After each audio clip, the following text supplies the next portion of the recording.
दोस्तों, एक महापुरुष कहा करते थे कि महान बनने के दो तरीके हैं। एक तो महान काम करो, और अगर महान काम नहीं कर सकते तो एक छोटे से काम को महान तरीके से करो।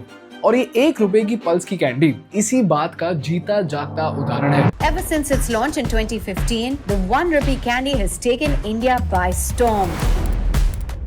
चाहे कच्चा आम हो, पाइनएप्पल हो या लीची, मैं तो पल्स के हर फ्लेवर का फैन हूँ। Commanding a 16% market share. This 1 rupee candy has changed the dynamics of the 6,000 crore rupee hard-boiled confectionery market. The product was an instant hit, clocking in 100 crores in sales within just 1 year. Shahrukh Khan की fan 70 crore, pulse 100 crore. और जरा सोचिए, इस छोटी सी candy को बेचकर pulse ने 8 ही महीनों में 100 करोड़ रुपए कमा लिए। और आपको ये सुन के हैरानी होगी कि जिस तरह से भारत में एयरलाइन कंपनीज बंद होती रहती है, उसी तरह भारत में कैंडी बेचना इतना मुश्किल है कि 2009 में 70 कैंडी ब्रांड्स लॉन्च हुए, लेकिन 70 में से पहली साल में 60 ब्रांड्स फेल हो गए। और पल्स जब मार्केट में आया था, तब मार्केट में मैंगो बाइट, एल्पेंलिबे और हैप्पीडेंट जैसे इतने बड़े बड़े प्लेयर्स थे जिन्होंने कई सालों तक मार्केट में तहलका मचा के रखा था। लेकिन इन सब के बावजूद भी पल्स कैंडी ने मार्केट में ऐसा धमाका किया कि पहले ही साल में पल्स ने बिना किसी मार्केटिंग के 100 करोड़ रुपए कमाए। और ये ऐसा धमाका था कि बड़ी बड़ी कंपनीज पल्स की कामयाबी को देख के हैरान हो गई। तो सवाल ये है कि पहले तो भारत में ये 1 रुपए का कैंडी बेचना इतना मुश्किल क्यों है? क्योंकि आईफोन का तो समझ आता है, लेकिन ये 1 रुपए का कैंडी बेचना इतना मुश्किल क्यों है? और इतना मुश्किल है तो पल्स की टीम ने ऐसा क्या कर दिया कि उन्होंने 8 ही महीनों में 100 करोड़ रुपए कमा लिए। और पल्स की इस शानदार कहानी से हम क्या सीख सकते हैं, जानेंगे इस एपिसोड में।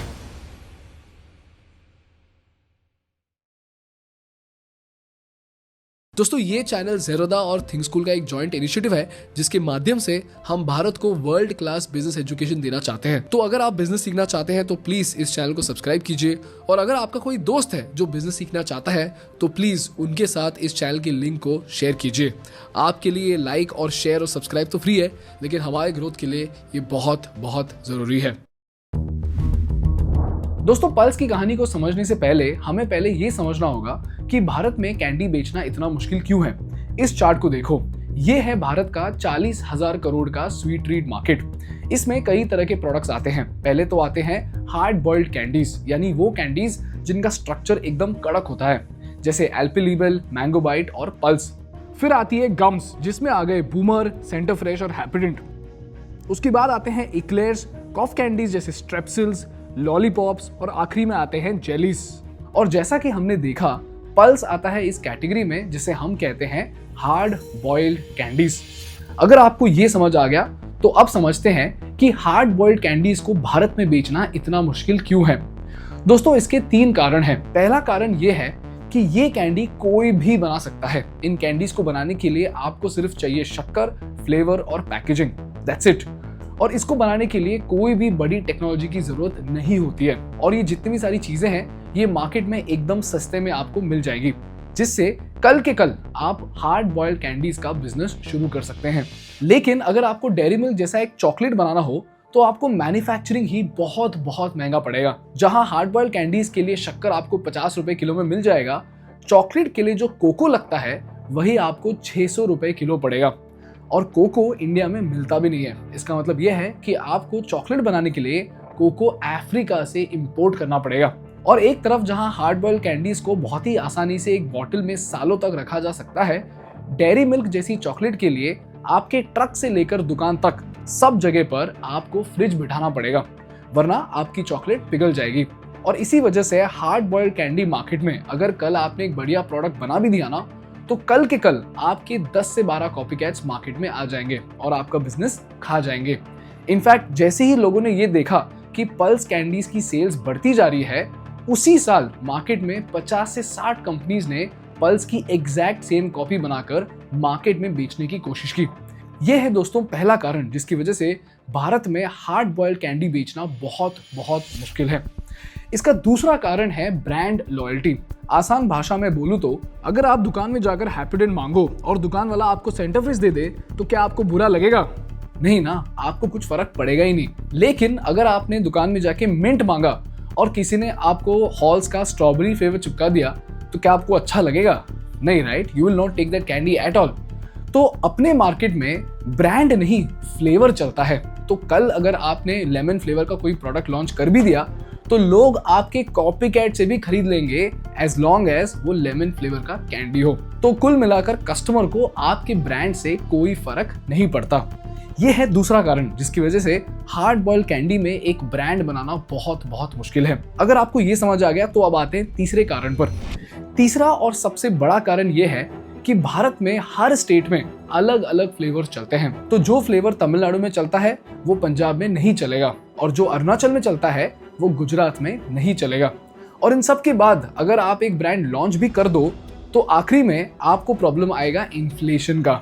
आसान भाषा में बोलूं तो पिछले कुछ सालों में ही शक्कर का दाम 40% से बढ़ चुका है, लेकिन कैंडी मार्केट में जो प्रॉफिट मार्जिन होता है वो सिर्फ 15% का होता है। तो कल के कल अगर आप 40 रुपए का डेयरी मिल्क 45 रुपए में बेचने जाओगे तो किसी को इतना फर्क नहीं पड़ेगा, लेकिन अगर आप 1 रुपए के टॉफी को 2 रुपए में बेचने जाओगे तो कल के कल लोग आपके कॉपीकैट से 1 रुपए में कैंडी खरीदने लग जाएंगे, जिसकी वजह से आप मार्केट में टिक नहीं पाओगे। तो कुल मिलाकर देखा जाए तो हार्ड बॉइल्ड कैंडी मार्केट में भारत में कंपटीशन एक तो आपको आने नहीं देगा, आ भी गए तो कॉपीकैट्स आपको ग्रो नहीं करने देंगे, और गलती से आपने ग्रो कर भी लिया तो इन्फ्लेशन आपका प्रॉफिट खा जाएगा।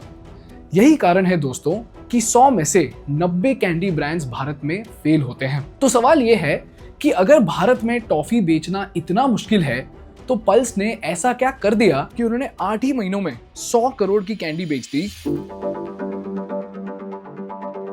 तो चलिए इसको समझते हैं।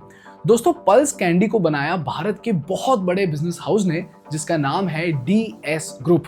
और DS ग्रुप ने 2013 से लेकर 2015 तक 2 साल बस इस बात को पता करने में लगाया कि भारत में किस तरह की कैंडी बिक सकती है। तो DS ग्रुप ने एक मैप बनाया, हजारों लोगों से बात किया और ये पता किया कि भारत के अलग अलग भागों में कौन सी अलग अलग फ्लेवर्स की कैंडीज चलती हैं। जैसे नॉर्थ में उनको पता लगा कि कॉफी और मिक्स्ड फ्लेवर्स चलते हैं, फिर ईस्ट में उनको पता चला कि ऑरेंज, लेमन और मैंगो चलते हैं, वेस्ट में स्ट्रॉबेरी फ्लेवर चलता है और साउथ इंडिया में कैरेमल और मिंट फ्लेवर्स चलते हैं। तो ये रिसर्च करने के बाद पल्स की टीम को ये समझ आ गया कि अगर आपको पूरे भारत में सक्सेस पाना है तो सिर्फ 2 तरीके हैं।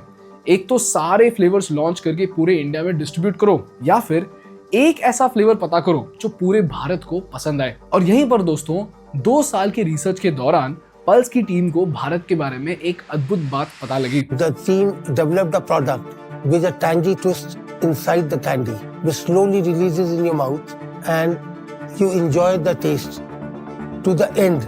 India already had a culture of more mango eating with spices, with the masala. Pulse Candy captured that. उन्होंने ये देखा कि पूरे भारत में एक फल है जो हर स्टेट में खाया जाता है और वो है आम। और जिस तरह लोग आम खाते हैं उसी तरह कच्चा आम भी एक ऐसा फल है जो कश्मीर से लेकर कन्याकुमारी तक, गुजरात से लेकर अरुणाचल तक सब खाते हैं। और भारत में कच्चे आम के साथ कई प्रकार के डिशेस भी बनाए जाते हैं। जैसे नॉर्थ इंडिया में आम पन्ना, कैरी की चटनी और आम का अचार बनाया जाता है, साउथ इंडिया में मांगा सादम और मांगा पचड़ी बनाया जाता है, उसी तरह ईस्ट इंडिया में आम कसुंदी और आम शोटो खीर बनाया जाता है, और वेस्ट इंडिया में कैरीनो रस और अम्बा खट्टा मीठा बनाया जाता है। इसीलिए दोस्तों DS ग्रुप की रिसर्च टीम ने DS ग्रुप से ये कहा कि सर अगर आपको पूरे भारत में एक फ्लेवर का कैंडी लॉन्च करना है ना तो सिर्फ और सिर्फ कच्चा आम ही चलेगा। इसीलिए दोस्तों पल्स कैंडी का पहला फ्लेवर था कच्चा आम। तो अब सवाल ये है, कच्चा आम फ्लेवर का तो कच्चा मैंगो बाइट भी था, और जैसा कि हमने पहले समझा भारत में लोगों को ब्रांड से फर्क नहीं पड़ता, फर्क पड़ता है तो सिर्फ और सिर्फ फ्लेवर से। और इसीलिए पल्स की टीम को एक ऐसा कैंडी बनाना पड़ा जो बाकी सारे कैंडी से अलग हो। और यहीं पर दोस्तों अपने रिसर्च के दौरान पल्स की टीम ने अपने प्रोडक्ट के कंजम्पशन साइकिल को स्टडी किया, और स्टडी करके उन्हें यह समझ आया कि जैसे ही कस्टमर कैंडी खाता है तो उसे उस कैंडी का फ्लेवर हिट होता है, और जब आप मैंगो बाइट खाते हो तो एकदम से आपको मैंगो का फ्लेवर हिट होता है, लेकिन उसके बाद वो फ्लेवर हिट होना कम हो जाता है और उसके कुछ टाइम बाद आप बोर हो जाते हो और मैंगो बाइट को चबाकर खा जाते हो, राइट। तो पल्स की टीम ने ये सोचा कि पल्स की कैंडी को इस तरह बनाएंगे कि पहले फ्लेवर हिट होने के बाद कस्टमर को जैसे जैसे फ्लेवर का हिट होना कम हो जाएगा उन्हें एक और हिट मिलेगा, जिसकी वजह से कस्टमर को कैंडी का मजा एंड तक आएगा। और इसीलिए दोस्तों पल्स कैंडी के अंदर उन्होंने ऐड किया एक चटपटा मसाला। और पल्स की रिसर्च टीम से ये कहा गया है कि अगर प्रोडक्ट चटपटा हो तो आंखें बंद होनी चाहिए, वरना मजा नहीं आएगा।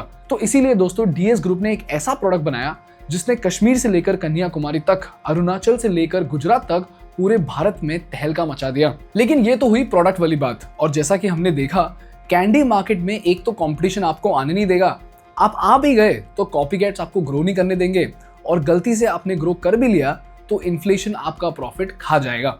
तो सवाल ये है, डीएस ग्रुप ने इन सारे प्रॉब्लम्स को कैसे सॉल्व किया? वेरी सिंपल दोस्तों, डीएस ग्रुप के पास एक बहुत बड़ा फायदा था और वो था डिस्ट्रीब्यूशन।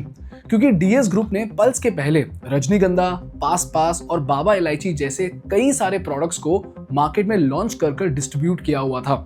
तो पहले ही साल में उन्हें ये पता था कि पूरे भारत में मॉल से लेकर पान की टपरी तक पल्स कैंडी को भारत के कोने कोने तक कैसे पहुंचाना है। तो जैसे ही पल्स लॉन्च हुआ, डीएस ग्रुप ने पल्स को 2500 डिस्ट्रीब्यूटर और 8.5 लाख रिटेल आउटलेट्स तक पहुंचा दिया। इसके साथ साथ डीएस ग्रुप को पहले से पता था कि शक्कर के दाम बढ़ सकते हैं, मार्केट में कंपटीशन आ सकते हैं और प्रॉफिट मार्जिन इन्फ्लेशन की वजह से कम हो सकता है। इसीलिए जब बाकी सारी कैंडीज 50 पैसे में मिल रही थी, डीएस ग्रुप ने सीधा अपना प्रोडक्ट 1 रुपए में लॉन्च किया। क्योंकि उन्हें पता था कि लोगों को 50 पैसे और 1 रुपए से फर्क नहीं पड़ेगा, और क्योंकि पल्स का जो फ्लेवर था वो बहुत ही यूनिक था, लोग पल्स को छोड़कर कोई और सब्स्टिट्यूट को ढूंढ नहीं पाएंगे, और ढूंढ भी लिया तो 50 पैसे में वो कंपटीशन टिक नहीं पाएगा। तो इसीलिए दोस्तों पहले दिन से डीएस ग्रुप ने पल्स को 1 रुपए में बेचना शुरू किया, जिसकी वजह से पल्स की टीम के पास प्रॉफिट कमाने का बहुत बड़ा मौका था। तो तुम समझ रहे हो, पहले तो कॉपी कैट्स के प्रोडक्ट्स बनाने से पहले डीएस ग्रुप ने पल्स को पूरे भारत में फैला दिया। इन्फ्लेशन के होने से पहले डीएस ग्रुप ने पल्स को इस तरह से प्राइस किया कि वो अच्छे से प्रॉफिट कमा पाए, और जब पल्स पूरे देश में बिकने लगा तो डीएस ग्रुप ने एक ऐसा स्केल अचीव कर लिया जिसकी वजह से वो सेम पल्स कैंडी सस्ते में बना पा रहे थे, जिसकी वजह से उनका प्रॉफिट मार्जिन और ज्यादा बढ़ गया। इसे हम कहते हैं इकोनॉमीज ऑफ स्केल। और डीएस ग्रुप की मार्केटिंग टीम ने इसके साथ साथ पता है क्या किया? डीएस ग्रुप ने सारे टपरी वालों से ये कहा कि अगर कोई सिगरेट के बाद मिंट मांगे तो उन्हें कहना कि भाई साहब एक बार पल्स ट्राई करके देखो। और जैसे ही स्मोकर्स ने पल्स को टेस्ट किया, उन्हें पल्स इतना बढ़िया लगा कि जब भी कोई सुट्टा फूकता था वो पल्स ही खाता था। तो लोग 1 नहीं 2 नहीं 10, 20, 30 पल्स कैंडीज एक साथ खरीदने लगे।